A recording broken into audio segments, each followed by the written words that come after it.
Rare photos taken at the end of World War II.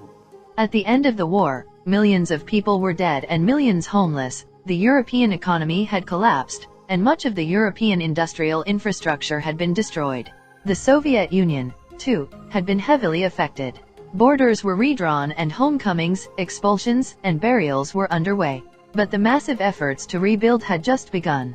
Despite their wartime alliance, tensions between the Soviet Union and the United States and Great Britain allies during World War II, the USA and the USSR became competitors on the world stage and engaged in the Cold War, so-called because it never resulted in overt, declared hot war between the two powers but was instead characterized by espionage, political subversion, and proxy wars.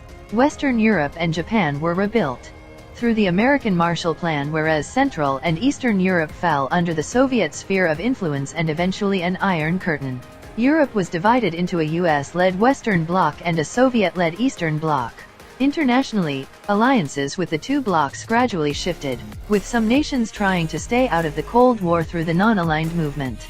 The Cold War also saw a nuclear arms race between the two superpowers. Part of the reason that the Cold War never became a hot war was that the Soviet Union and the United States had nuclear deterrence against each other, leading to a mutually assured destruction standoff.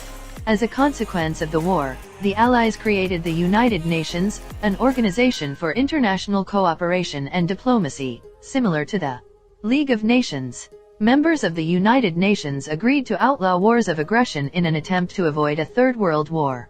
The devastated great powers of Western Europe formed the European Coal and Steel Community, which later evolved into the European Common Market and ultimately into the current European Union. This effort primarily began as an attempt to avoid another war between Germany and France by economic cooperation and integration, and a common market for important natural resources. The aftermath of World War I also saw the rise of communist influence in Southeast Asia, with the People's Republic of China, as the Chinese Communists emerged victorious from the Chinese Civil War in 1949. If you like this video, make sure you subscribe to my channel.